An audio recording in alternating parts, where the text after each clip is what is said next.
Bonjour à tous, vous êtes avec Andromeda et je vous retrouve pour analyser aujourd'hui les énergies de la prochaine nouvelle lune.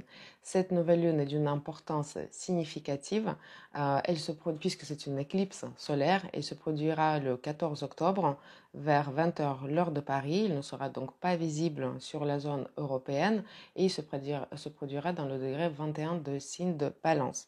Le fait qu'il ne soit pas visible sur la zone européenne, ça ne veut pas dire que les effets de cette éclipse solaire ne vont pas nous toucher personnellement et individuellement. C'est vrai que du point de vue de l'analyse générale des éclipses solaires, rappelons-nous, phénomène collectif, on dit toujours que ce sont les populations qui se trouvent dans la zone du visible qui seront touchées, mais une fois de plus, je rappelle, c'est à titre collectif et ça dépend comment le point de cette nouvelle lune interagit avec le thème astral aussi des pays, des dirigeants de pays, des personnes en particulier.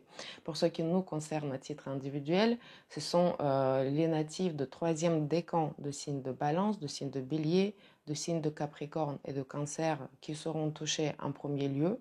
Il peut s'agir ici des événements importants, marquants, qui déterminants aussi pour la suite l'évolution de certains domaines de ces signes qui peuvent être de nature extérieure, qui s'imposent à nous, que l'on provoque, mais il peut s'agir aussi des réflexions et introspections très profondes, donc plutôt quelque chose qui se passe à l'intérieur de nous, mais qui à un moment donné va donner aussi ses résultats visibles.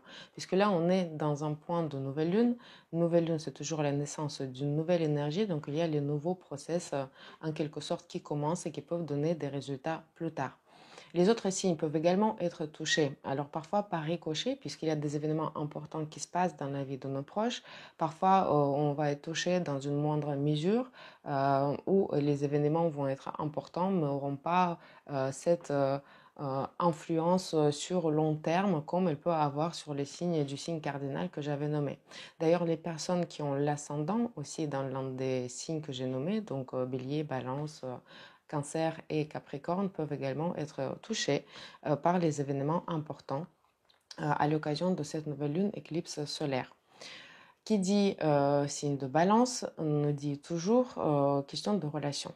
Ça veut dire que pour la plupart de personnes, c'est vraiment la question des relations qui va être d'actualité durant toute cette période. Rappelons-nous aussi que nous sommes déjà sous l'influence de cette éclipse depuis à peu près un mois, depuis la dernière nouvelle lune dans le signe de la Vierge. On le restera jusqu'à quasiment la prochaine éclipse solaire qui va se produire en avril 2024. Donc la question de relation peut être déclinée d'une moult façons pour chacun de nous. Il peut s'agir des relations évidemment avec nos partenaires en premier lieu, des relations importantes.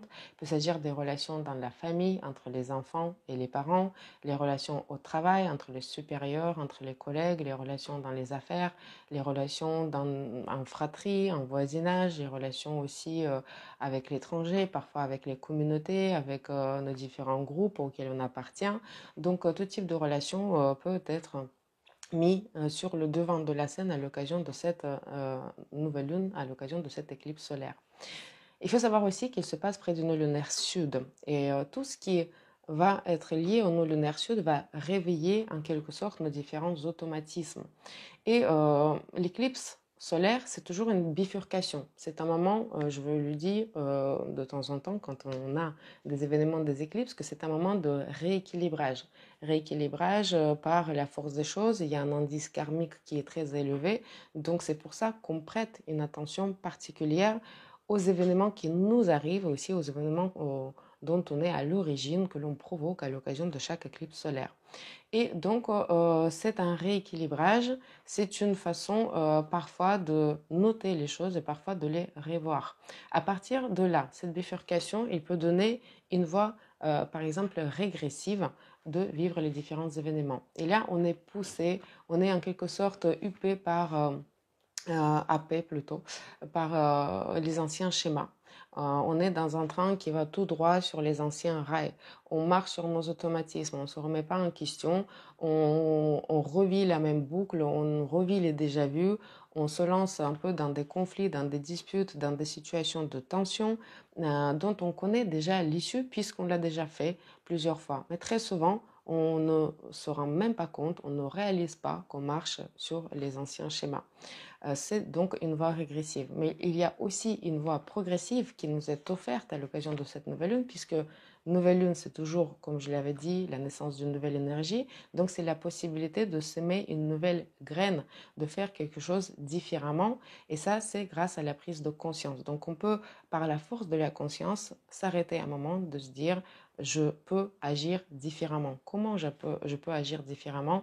Et si j'essayais de faire d'une nouvelle façon, si j'essayais de faire un peu autrement, si j'essayais de remettre en question mes réactions du passé, si j'essayais d'installer de nouvelles façons de réagir, qu'est-ce que ça donnerait?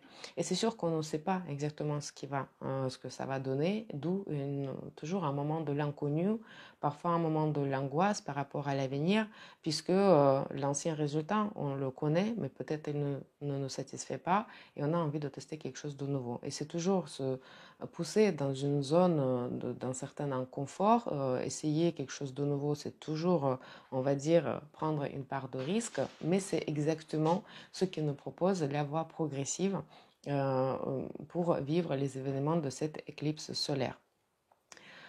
Il est important de la lier, de la replacer dans le contexte de tous les éclipses qui se passent sur cet axe Bélier-Balance. On a déjà vécu la première éclipse solaire dans le signe de Bélier le 20 avril dernier. Je vous invite vraiment fortement à revoir la vidéo que j'avais faite à l'occasion de cette éclipse solaire, puisque c'est elle qui déterminait un petit peu l'évolution des choses jusqu'à cette éclipse-là. Et dans cette vidéo-là, je vous ai parlé d'un nouveau rôle qui consistait pourtant à prendre un peu sur soi, de rester un peu dans l'ombre pour comprendre en fait quelle est la juste place qu'on a envie d'occuper dans une certaine relation et comment on peut rester fidèle à soi-même tout en construisant les relations équilibrées avec les autres personnes. Cette idée-là, elle est toujours présente dans cette éclipse solaire. On a passé une phase de révalorisation de soi, de refonte de nos différentes valeurs quand le nœud lunaire transitait les signes taureau et scorpion. On a compilé tout ça pour devenir une nouvelle personne au printemps dernier. On a testé justement, depuis on a évolué, depuis peut-être on a revu aussi nos façons de faire, on a revu différents projets. On a revu la place qu'on a envie d'occuper dans des différentes relations et c'est donc tout à fait logique qu'aujourd'hui on est amené à revoir les relations, surtout les relations anciennes, mais aussi à revoir la façon dont on va construire de nouvelles relations. Donc vous voyez, c'est un peu l'effet de domino, une chose amène une autre chose. Et bien c'est pour ça qu'on analyse aussi les énergies de nouvelle et de pleine lune pour pouvoir dézoomer les événements de notre vie et les replacer dans un contexte global et voir une certaine logique dans les choses qui nous arrivent.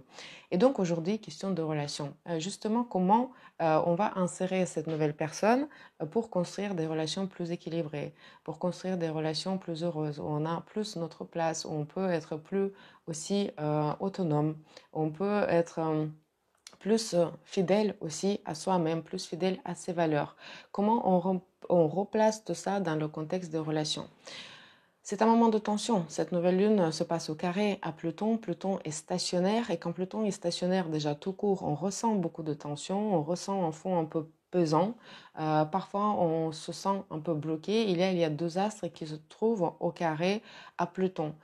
La dernière nouvelle lune dans le signe de Bélier, l'éclipse, la dernière éclipse solaire se passait aussi au carré à Pluton. Et ça veut dire qu'on est toujours sur cette idée de refonte.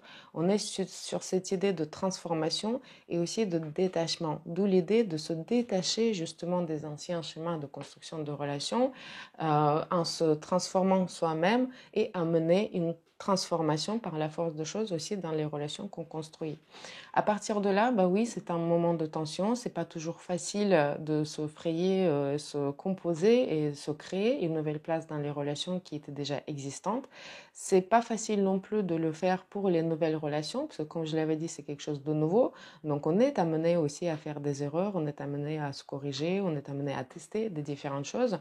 Donc c'est pour ça, c'est normal, c'est un moment de tension. D'où le sentiment parfois de l'insécurité. Hein, quand on va sur une nouvelle zone et sur de nouvelles façons de faire, évidemment, on se sent en insécurité, on apprend. On apprend, on teste, comme je l'avais dit, et on essaie toujours de recueillir les échos. Je vous le disais à l'occasion de l'éclipse solaire dans le signe de Bélier qu'il était important d'utiliser l'autre un peu comme miroir parfois, mais aussi comme témoin de nos différentes façons de faire. Est-ce qu'il passe pas trop? Comment on peut corriger? Est-ce que nous, on arrive, est-ce qu'on utilise les bons moyens pour nous faire la bonne place dans cette relation ou pas du tout? Donc, l'autre dans cette histoire est notre allié. Et pourtant, cette éclipse solaire va réveiller aussi, on va dire, une certaine résistance par rapport à l'autre et parfois une envie de se défendre, voire d'attaquer. Cette nouvelle lune peut être extrêmement aussi violente parfois. Elle n'est pas exempte de disputes, mais on peut éviter aussi les disputes si on reste à l'écoute de l'autre personne, si on va privilégier le dialogue, si on va utiliser en gros les énergies de signe de balance. Le signe de balance, c'est un équilibre, c'est l'écoute, c'est vraiment une vraie, réelle envie de trouver l'accord et pour ça, bah, il faut laisser la place à l'autre, il faut sauvegarder sa place à soi, il faut vraiment pouvoir négocier. Donc cette nouvelle façon de faire les relations, c'est pas une façon de domination, comme à tort pourrait suggérer, on va dire, et nous suggérer l'énergie de signe de Bélier, mais c'est plutôt une façon intelligente, une fois de plus, à se faire une place dans une relation équilibrée. On fait appel à l'intelligence à l'occasion de cette éclipse solaire puisqu'elle se passe en fait à midpoint, c'est-à-dire à mi-chemin entre le nœud lunaire sud et Mercure. Justement, on est un peu tiraillé. Est-ce qu'on va sur les anciens schémas, voire régressifs? Est-ce qu'on fait preuve d'une intelligence, d'une rationalité, d'une connaissance aussi pour construire les relations différemment, pour faire les choses un peu différemment? Et quand on voit ce qui se passe dans le monde, la violation qui, pas violation, mais plutôt la violence, pardon, qui s'explose à l'occasion de cette nouvelle lune, bah, on voit qu'on marche surtout sur les anciens schémas et que malheureusement notre intelligence collective laisse beaucoup à désirer. L'indice karmique de cette période est très élevé et ça veut dire il y a aussi, on va dire, des tentations liées à la lune noire qui se trouve en conjonction avec Vénus qui maîtrise cette nouvelle lune, d'intention très forte d'aller critiquer l'autre personne. Alors dans le couple, effectivement, ou dans d'autres relations, ça peut passer par des disputes. On peut justement, dans le cas où on voit la paille dans l'œil du voisin, on ne voit pas la poutre dans le sien, on peut être très critique, hein. On peut vraiment être le partenaire critiquant et il n'y a rien qui nous va, et il n'y a rien qui nous convient, c'est toujours la faute de l'autre, on va remettre la responsabilité sur l'autre personne, on va s'estimer en meilleure position d'imposer justement nos façons de faire, on va essayer de moduler l'autre pour qu'il nous convienne. On va aussi vouloir installer notre propre ordre, c'est-à-dire qu'on va aussi en quelque sorte céder à cette idée de domination dans le signe de Bélier.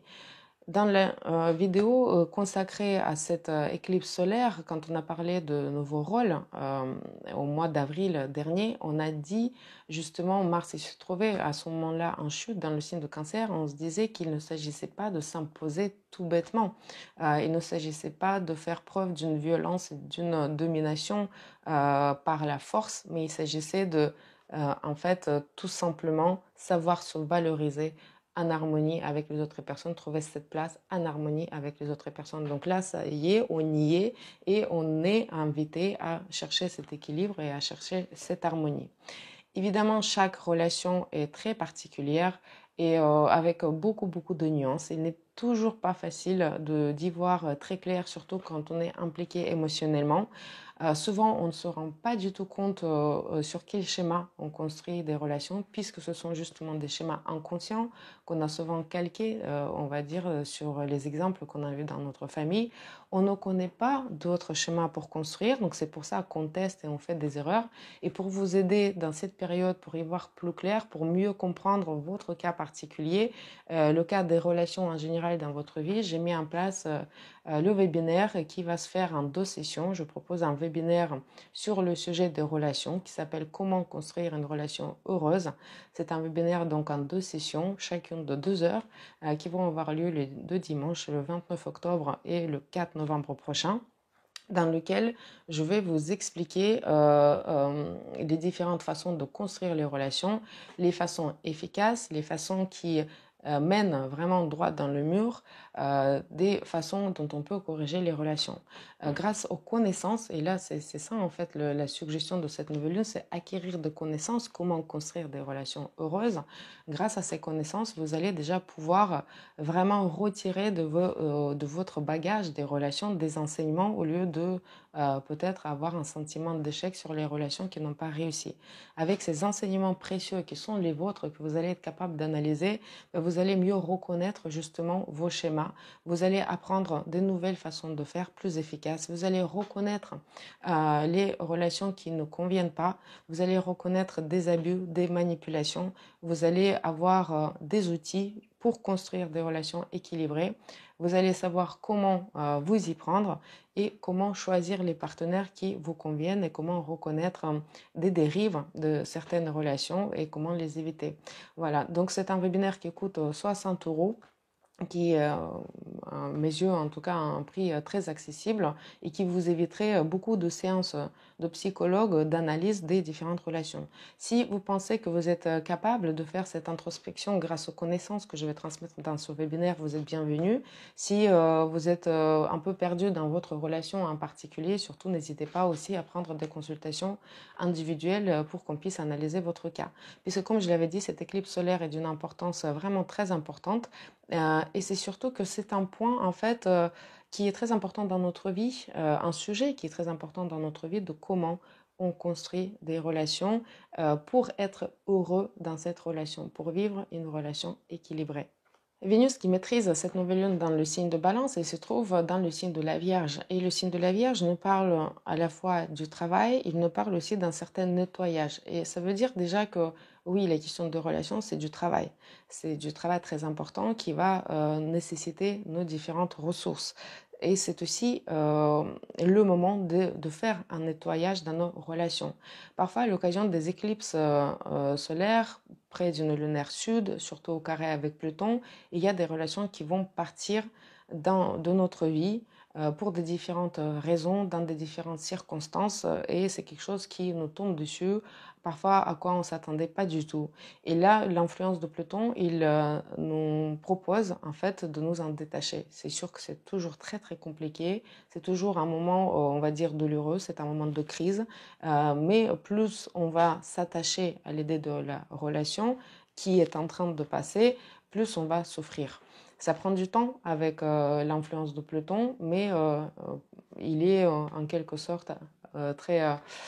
c'est quelque chose qui n'est pas négociable avec Pluton que de laisser partir, de se détacher. Et là, si le moment, le fait que ça arrive à ce moment de l'éclipse nous permet de le vivre peut-être plus facilement en se disant c'est une relation qui est dépassée, c'est un schéma qui est dépassé et en fait ça part de ma vie pour une certaine raison pour laisser la place à quelque chose de nouveau. Et là je vous rappelle, c'est une nouvelle lune qui va aussi faire naître une nouvelle énergie, donc quelque chose de nouveau peut se produire dans notre vie et donc peut-être une nouvelle relation pourra s'installer.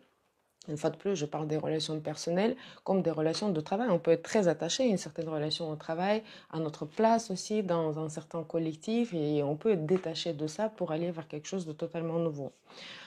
C'est aussi parfois le moment où nous, on va décider par une pression accumulée de mettre fin à une relation. Alors on dit toujours qu'il ne faut pas prendre des décisions au moment des éclipses, mais on va dire, je ne suis pas tout à fait de cet avis-là. Vous le savez pour ceux qui regardent mes vidéos régulièrement, que je dis toujours que si c'est quelque chose qui était déjà en cours, qui vous a déjà nécessité beaucoup d'énergie, beaucoup d'implication, qu'il y a eu déjà beaucoup de dialogue, beaucoup de va-et-vient, et vous n'y arrivez pas. Et là, c'est vraiment, on va dire, la culmination des choses et vous êtes prêt, vous savez que vous avez envie d'arrêter cette relation.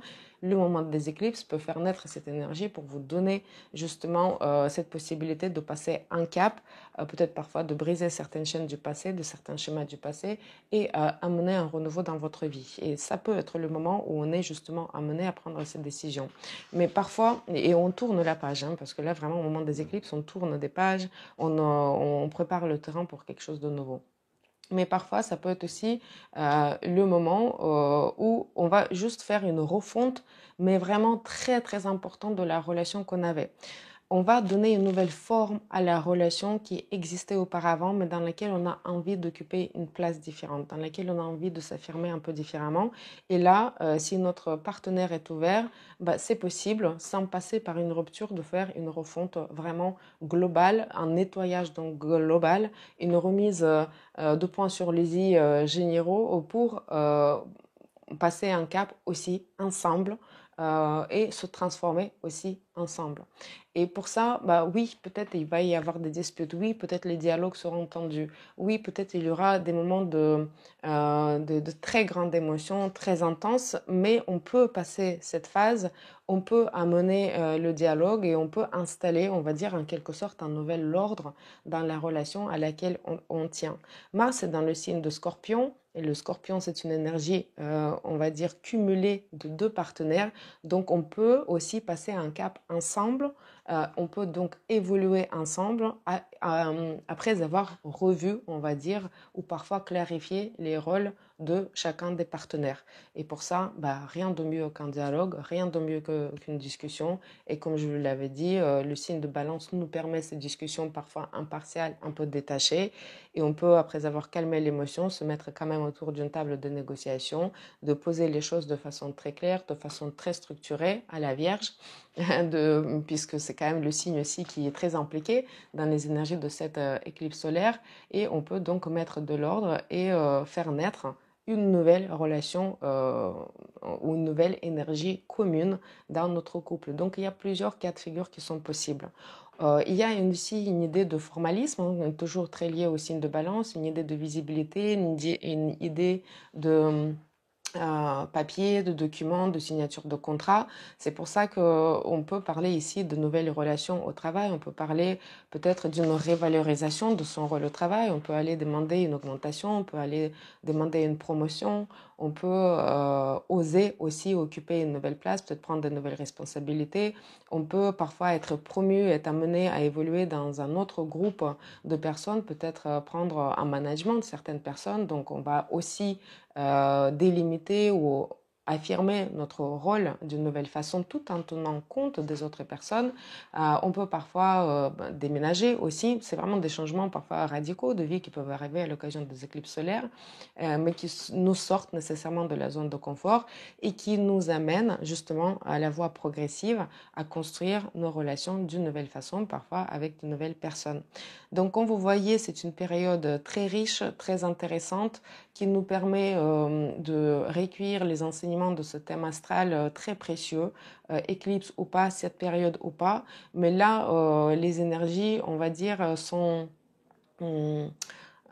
quelque part, enfin, si on est aligné avec les énergies de cette éclipse, on va prioriser la question de nos relations. La mauvaise chose, ça serait de mettre, on va dire, le couvercle sur de l'eau bouillante et en se disant, on va rien faire, on va rien revoir, on va pas prendre de décision, on va pas dialoguer, on va pas remettre les choses au clair. Méfiez-vous de cette attitude-là, puisque ce n'est que première éclipse dans le signe de Balance.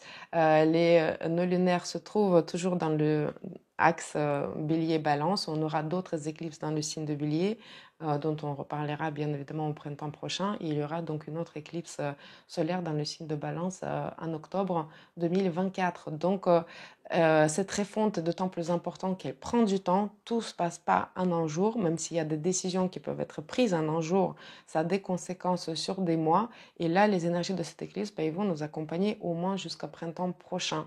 Il y a beaucoup de réflexions personnelles et d'introspection, puisqu'on est dans une période où la lumière décroît et la nuit, justement, devient plus longue. Donc, il y a beaucoup de choses qui se passent à l'intérieur de nous. Et une bonne remise en question saine est aussi importante pour pouvoir retirer un maximum de profit de cette période. Je vous remercie pour votre attention. J'espère que maintenant vous avez un peu plus de clés pour passer cette période de façon apaisée et surtout de façon intelligente. À très bientôt. Au revoir.